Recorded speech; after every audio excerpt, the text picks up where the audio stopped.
বাংলাদেশকে বাদ দিয়ে টি-20 বিশ্বকাপ আয়োজনের সিদ্ধান্তের পর বেশ সংকটময় মুহূর্ত পার করছে ক্রিকেটের সর্বোচ্চ নিয়ন্ত্রক সংস্থা আইসিসি।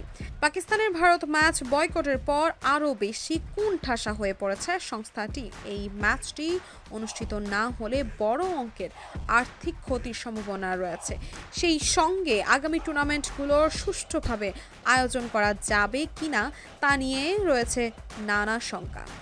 এমতো অবস্থায় আসন্ন টি-20 বিশ্বকাপ নিয়ে চলমান সমস্যার সমাধান এবং ক্রিকেটের ভবিষ্যৎ নিয়ে এখনই চিন্তা করতে হবে বলে মনে করছেন পাকিস্তানের সাবেক অধিনায়ক শহীদ আফ্রিদি। শুধু চিন্তা করলেই হবে না, এই সমস্যার সমাধানও করতে হবে। আর এক্ষেত্রে মুখ্য ভূমিকায় আইসিসিকে পালন করতে হবে বলেও জানান তিনি। সামাজিক যোগাযোগ মাধ্যম এক্সে একটি পোস্ট করেন আফ্রিদি। সেই পোস্টে তিনি বলেন, আমি সবসময় বিশ্বাস করি রাজনীতি যখন দরজা বন্ধ করে দেয় ক্রিকেট তখন দরজা খুলে দিতে পারে। টি-20 বিশ্বকাপে ভারতের বিপক্ষে পাকিস্তান খেলবে না, এটা খুবই দুঃখজনক। তবে আমি সরকারের সিদ্ধান্তের পক্ষে আছি।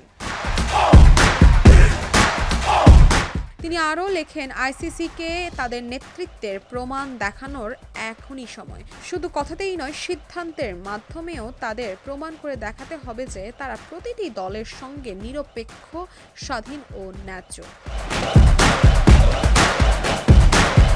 এর আগে বাংলাদেশের সঙ্গে সংহতি জানিয়ে গত রোববার পাকিস্তানের বিশ্বকাপে অংশগ্রহণ ও ভারত ম্যাচ বয়কটের খবরটি নিশ্চিত করে পাকিস্তান সরকার।